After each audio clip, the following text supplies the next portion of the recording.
हमारी तरफ से कम समय में ज्यादा से ज्यादा 30 से 35 मिनट एक अनोखी पेशकश आप सबके बीच में रखूंगी। आशा नहीं पूर्ण विश्वास है कि कहानी भी नहीं होगी और समझ में भी आएगा।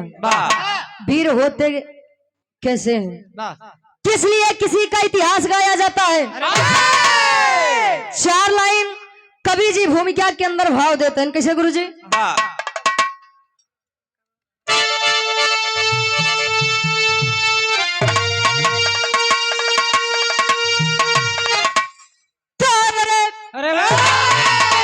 जंग जौहर का बजता बिगुल जंग में, अरे रंग लाती थी लोभी की थी जब जवानी, रक्त की बूंद में खून है खून का, अरे लोभी के लइका ये भोरी की कहानी, अरे की छाती पे गर्जन करे सर्वदा, बोला ये भोरी माँ क्यों न पिंडा दानी हुआ, अरे मजरी कहे गुलामी न मंजूर मुझको, करे हकी अदा वो ही बलवान हुआ।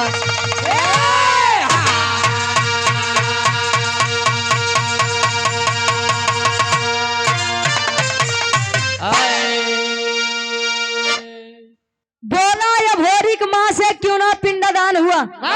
ए भैया, वीरताई के बारे में यदि नाम लोरिक जी का आए तो लोग बड़े सम्मान से आदर के साथ लेते हैं। वीर लोरिक और माई मजरी के बीच में एक लड़का जेकर नाम अभोरिक बताया गया। अभोरिक जब बाल्यावस्था से किशोरावस्था में प्रवेश किया, लड़कई से जब जवानी आए। अच्छा, पहले के पुरनिया काका दादा एक बात कहे कहे जेकर जवानी आवत है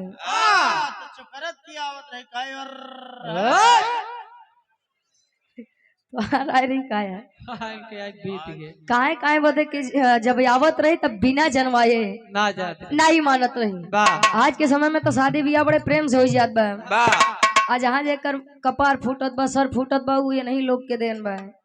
छड़िए महुआ महारानी तो जान लगी गाना बजाओ गाना बजाओ, घराती बराती पछुई में भिड़ जाइए। लेकिन पहले के समय में बिना तेगा तलवार चलाए कोनो शादी नहीं सफल होत रही। अभोरिक माई दुर्गा के दिन रात पूजा आराधना वंदना करे अपने पिता वीर लोरिक के जैसे। धीरे धीरे समय बीता, माँ दुर्गा कभी प्रसन्न ही ना हो, कभी प्रकट ही ना हो। तो एक दिन वीर अभोरिक माई दुर्गा के समन्वय एक बात कहे। कौन बात? एक लाइन गजल के भाव बा।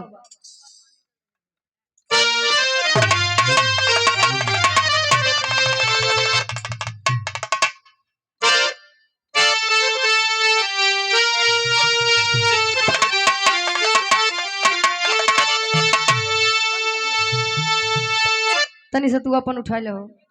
करो प्रेमी कहे, अरे आप से कह दे, हम यार देखी ना कहे, अरे तो परवाने जली रहे,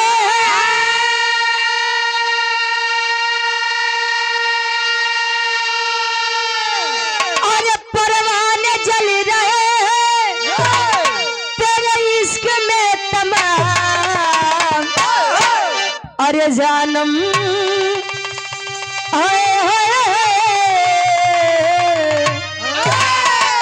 जानम जरा इसी आग में, अरे जानम जरा इसी आग में, अरे खुद को जला के दे,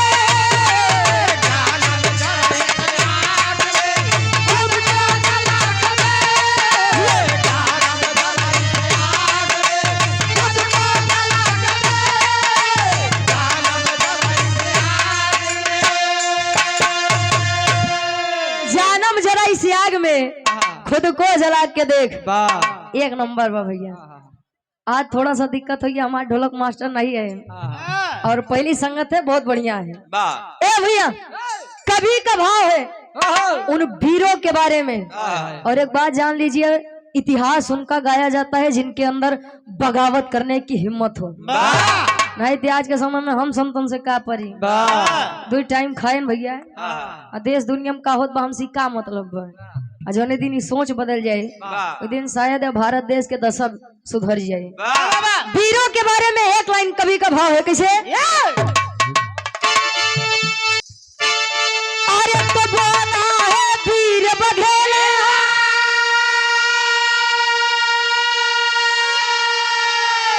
अरे बोला है वीर बघेला, झंडा हिला के दे, अरे हट जाएगा समर से, हट जाएगा समर से, पंजा मिला के दे।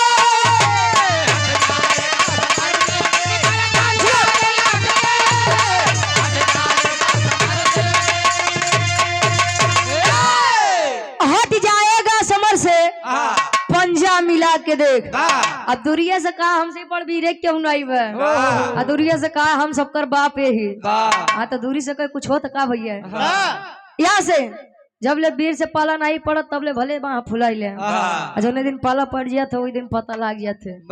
विराह के हमारे कहानी के शुरुआत कवि जी जौहरी छंद से लेते हैं कैसे,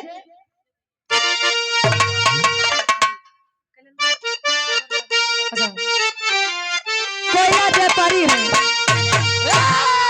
शैलेंद्र यादव गार्जियन जी जो कि कोयला के आप व्यापारी हैं, ये व्यापारी भैया जी 500 रुपए चरणों में कोट कोट नमन है, आशीर्वाद के चाह रही कहे कैसे, नरेंद्र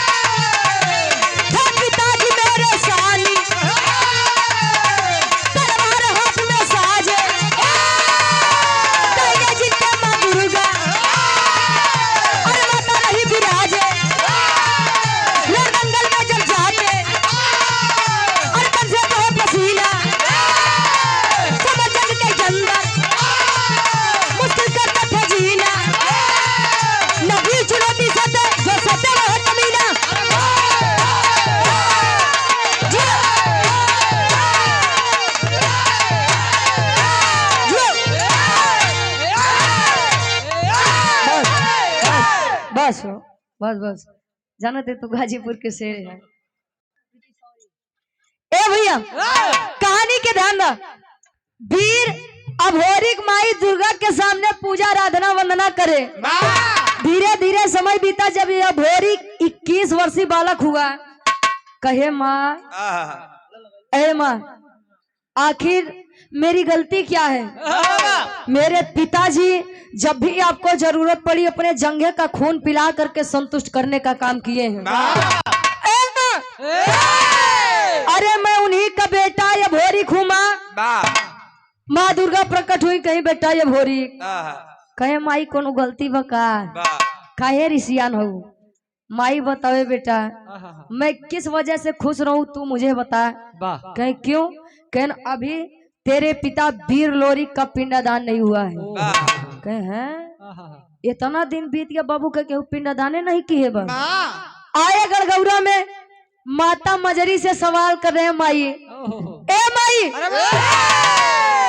का या धरती पे कोनो वीर नहीं है का। माई बताओ बेटा वीर तो बहुत है और मैं भेज भी दूं, लेकिन तुम्हारे पिता वीर थे और उन्हें वीरताई का सब काम पसंद है। कहे मतलब, कहे जे पिंडदान दे जाते तो पिपरी के राजा जेकर नाम सुरपति बताया गया, सुरपति से पहले युद्ध करना पड़ता है, उसके बाद कोई पिंडदान करेगा। और आज तक रिकॉर्ड है सुरपति से कोई जीत नहीं पाया है। जब इतनी बढ़िया वीर या भोरिक सुने कहे माई, एक वीर के सामने किसी दूसरे वीर का बखाने आप कर रही हैं, आशीर्वाद तो हमें अपने माता मजरी से वीर या भोरी की एक बात कहे। कैसे गुरुजी, एक लाइन गीत लगत बा,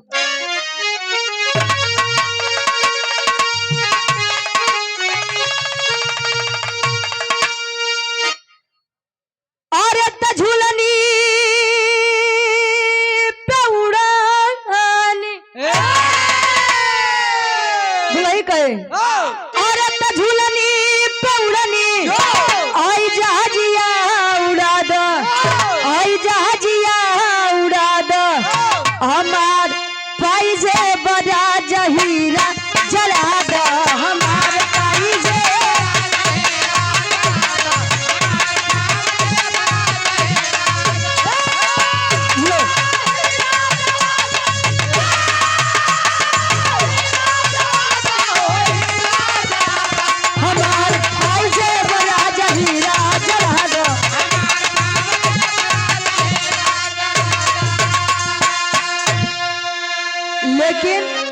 अभोरी कहे अरे बिरताई क्या मारे अरे बिरताई क्या हमरे आई तिलकिया लगावा आई तिलकिया लगावा हमार माई हमके रण में पठावा हम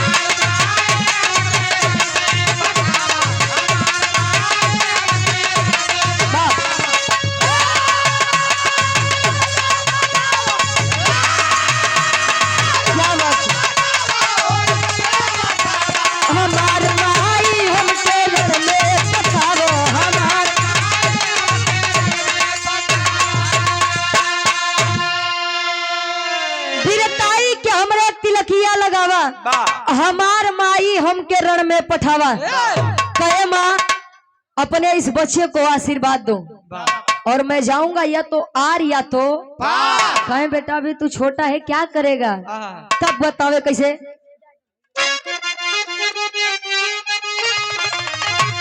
अरे बढ़ल गुमान बटे अरे दुश्मन के भारी खानदान बाट पूरी तैयारी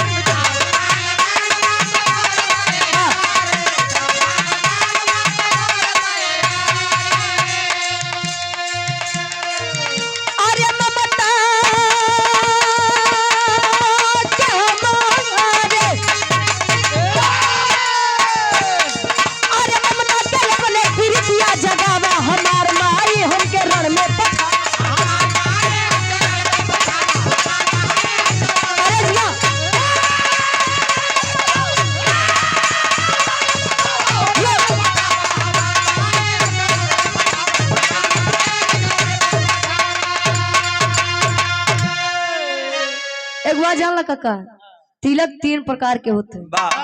पहला तिलक जो प्रत्येक दिन पूजा पाठ करने के बाद लोग लगा लिया करते हैं। दूसरा तिलक विजय तिलक। अब विजय तिलक पे यह ले ला विजय भैया देखा था 2026 आवत बाद चुनाव देखा था एकदम जोर मारे प्रधान पद के प्रत्याशी बीडीसी के भावी प्रत्याशी सब विजय के राह पे आगे बढ़ना चाहते हैं।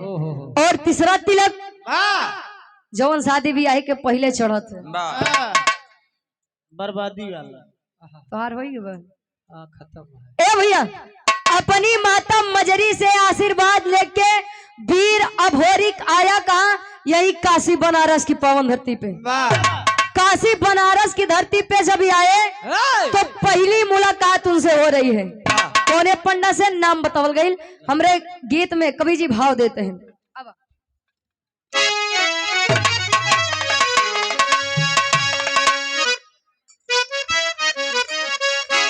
और आप रामचंद्र भारतीय जी बढ़िया से गार्जियन जी के द्वारा 100 रुपए चरणों में कोट कोट नमन आशीर्वाद के चाह रही। पहले के समय में दुल्ही बेचारी डेराई कि हमारे सास ससुर दुल्हा कैसे मिली हैं। आज के समय में तो सास ससुर डेराते हैं कि हमका दुल्ही कैसे मिले। और एक बात जान लीजिए आज के समय में समाज का सबसे ज्यादा धनी व्यक्ति कौन है जानते हैं? जिसका हम सफर जिसका जीवन साथी वफादार मिल जाए। वफादार के मतलब पति पत्नी के अलावा किसी को ना सोचे और पत्नी पति के अलावा किसी को ना सोचे। अब तो देखा था जमाने एकदम चेंज होगी बात। दुल्ही के जब गवना के डेट होकर पड़ा तब कैसे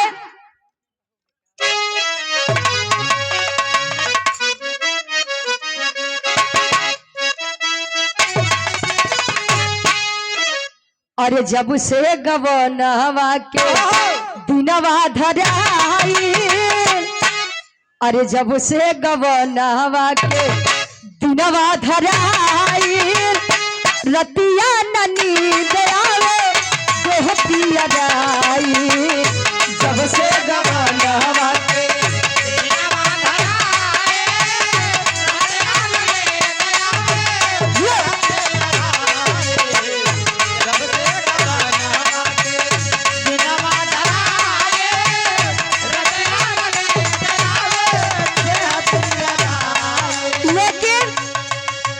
अभोरी काया बनारस पे और मुलाकात हुई करे पंड पहले पिंड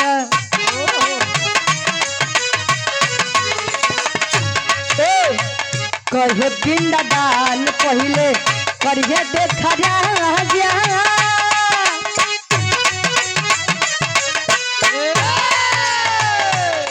पिंडदान भोरी बनारस में आया शशिधर पंडा से बाती लड़ाया करे पिंडदान भोरी बनारस में आया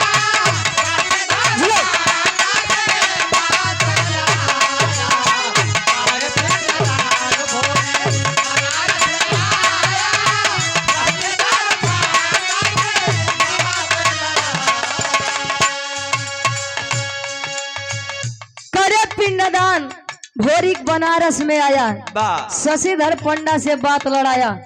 पंडा से मुलाकात हुई तो उस पंडे का नाम शशिधर पंडा बताया गया। कहे बाबा ए बाबा कहे बोल बच्चा कहे पिताजी का पिंडदान करने आया हूँ।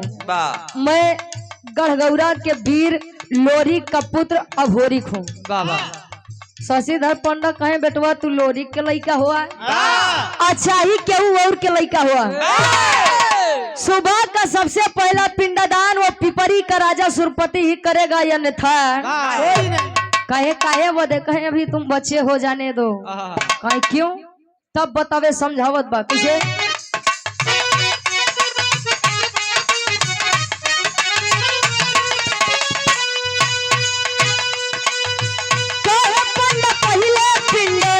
दान करी है राजा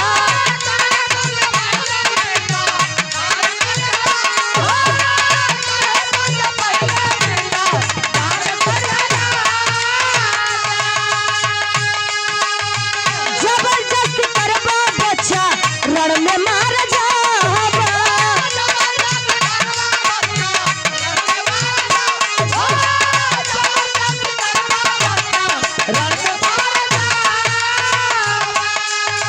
जबरदस्ती करबा बच्चा रण में मार जाबा सुन के खबर भोरी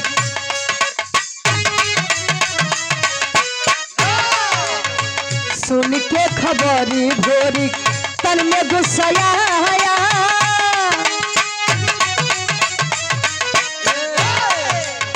सुन के खबरी भोरी तन में गुस्साया शशिधर पंडा से बात लड़ाया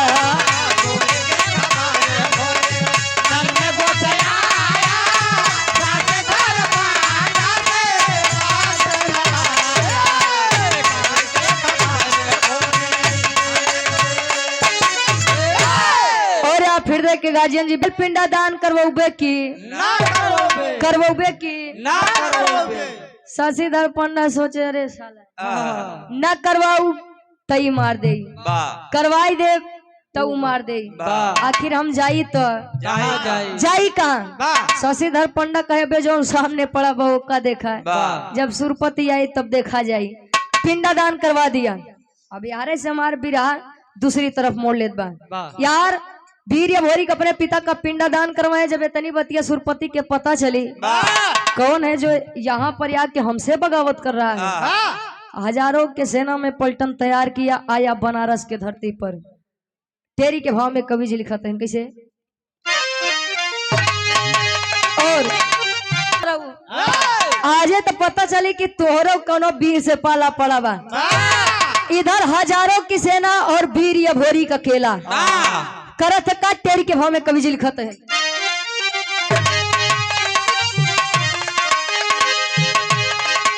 अरे जवानी जंगी जूझे जमके अरे जवानी जंगी जूझे जमके तलोरिक पूती भोरी कहे मिटाओ हमके यार हो हमके यार हम लोरिक पूत या भोरी कहे मिटाओ हमके।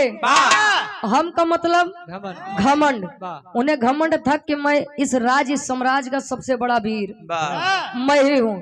हमरे बिरहा के आखिरी गीत लगत बा कैसे युवा प्रधान पद के आप प्रत्याशी धर्म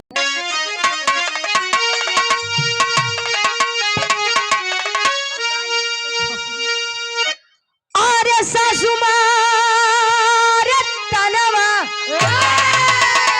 दुल्ही बतावे अरे सासु मारे तनवा आई न नदिया मारे तनवा रे तनवा हई हो मारे कि तनवा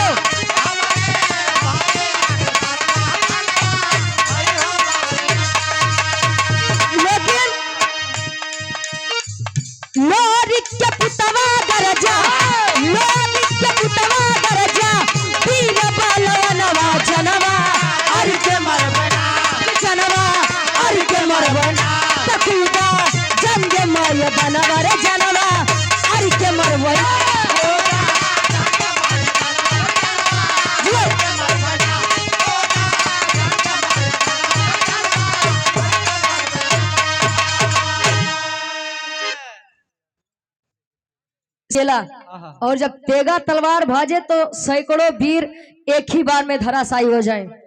अब करते करते करते करते जब यहाँ उनकर सेना समाप्त होए लाग, जब 150 बेचारे बचे कहे हम एकरे सारे के चक्कर में आपन जान न मरवा कहे आपन न मरवाऊ जे जहाँ पावे उसे लंबा लंबा लेट जाए कैसे हो जान जाए सार हम मरा ही नहीं तो करे चक्कर में हम चला जाए।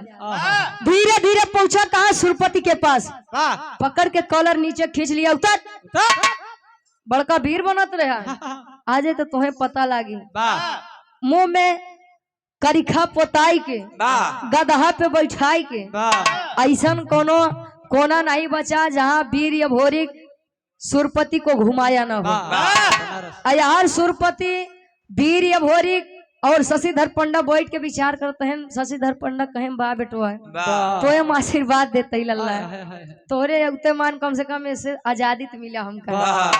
ध्यान देंगे सुरपति की बिटिया का नाम केवलापतिया था और केवलापतिया वीर अभोरी के वीरताई पर पहले से ही मोहित थी।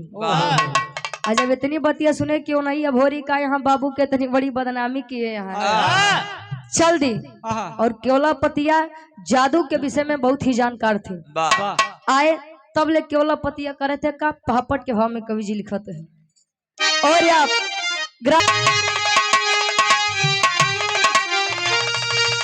अरे आई केवलापतिया बन हसीना जीना मुश्किल बा, अरे आई केवलापतिया बन हसीना जीना मुश्किल बा, तब बाप का इज्जत भोरिक काहे छीना जीना मुश्किल बा, बाप का इज्जत भोरिक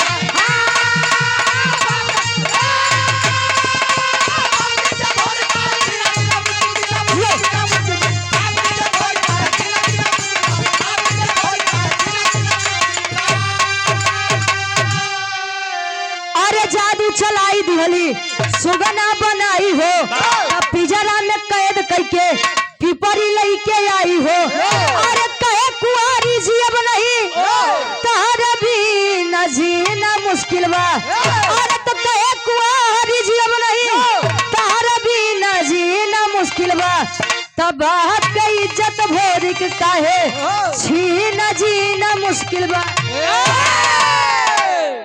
केवलापतिया जब आई शशिधर पंडा से पूछ रही है इनमें से वीर अभोरी कौन है। वीर अभोरी को आदेश दिया या नहीं है, ये नहीं है जो तोरे बाबू के इज्जत माटी में मिलाई दे।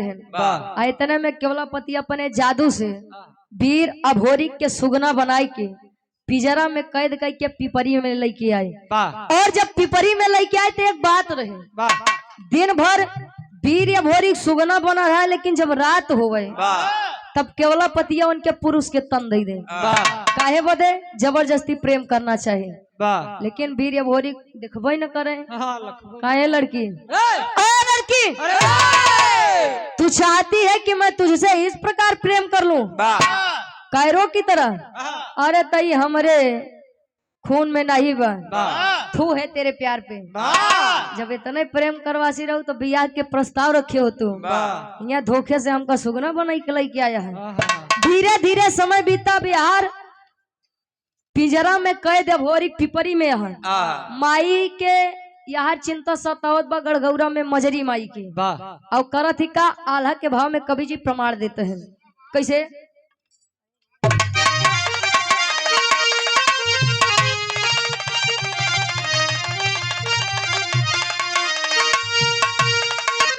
एमएस मोबाइल सेंटर डिस्प्ले 1000 रुपए ऊपर नेक बैंड फ्री 450 रुपए में। वाह भैया ऑफर है दबो का अंचोली का ये गार्जियन जी के द्वारा पुनः 100 रुपए आशीर्वाद के चारी जे के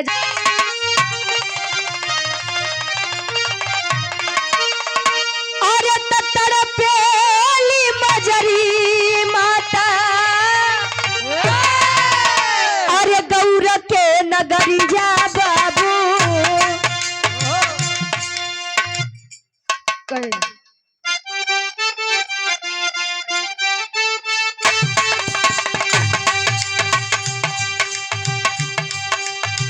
देवराई चनराई के दिहलिन पठा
सम्मान में जोरदार ताली बजनी चाहिए।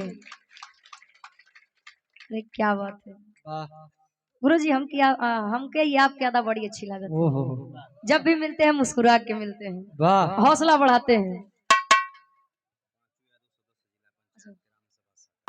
गढ़गौरा के दुईबीर देवराई और चनराई पता करने के लिए बनारस के धरती पर आए।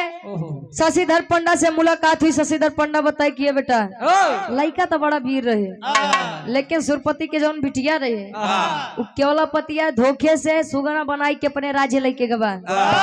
अब तुम्हें अगर वीर या भोरी चाहिए तो पहले हुआ जा उनका हुआ से छुड़ाई के लेके आवा। जमुनी माता को बुलाए और पहुंच गए तीनों लोग।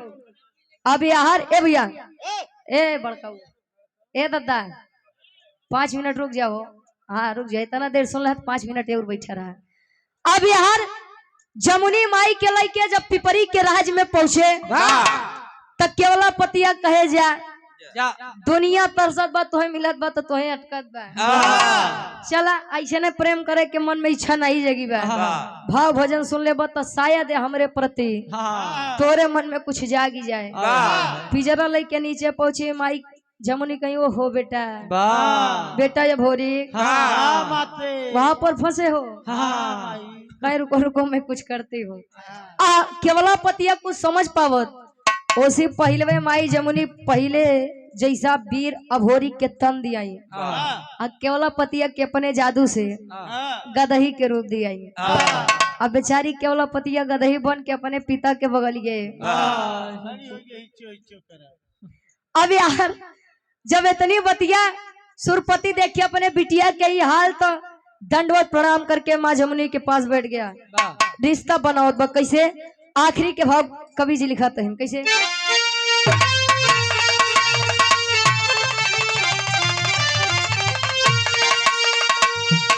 अरे माने गलती जमुनी के हई चरनिया धई के।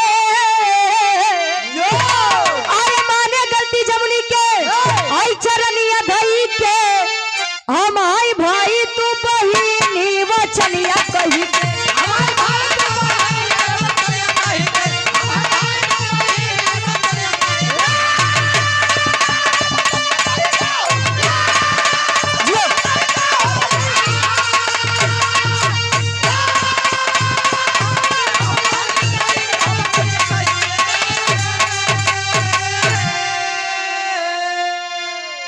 आप आया तो हमरे बिटिया के पहले जैसे करा।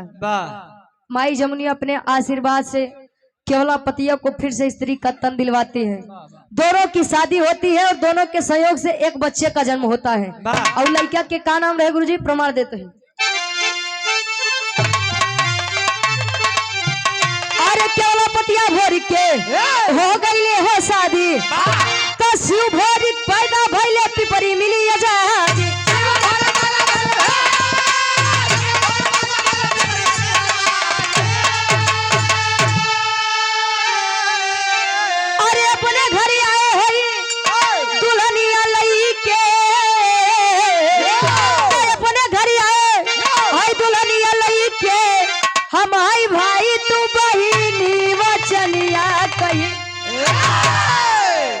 केवला पतिया और अभोरी की शादी हुई। गढ़गौरा वापस आए। दोनों के सहयोग से एक बच्चे का जन्म होता है जिसका नाम शिव भोरी बताया गया। कुबई के लड़का वीर लोरिक के लड़का वीर अभोरी। अब वीर अभोरी के लड़का शिव भोरी।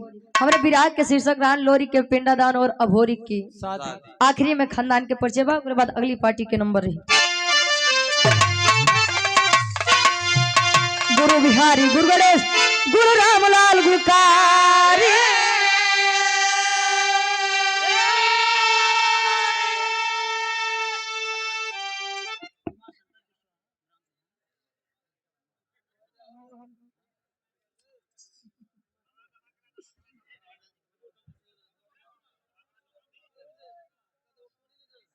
गुरु गणेश गुरु रामलाल गुरकारी।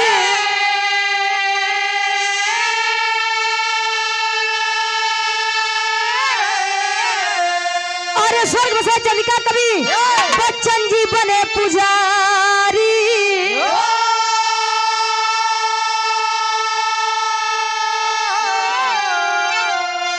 जवानी जंगी जूझे जमके ग्वाल वंश रुचि बड़ी काना पे पानी जवानी जंगी जूझे जमके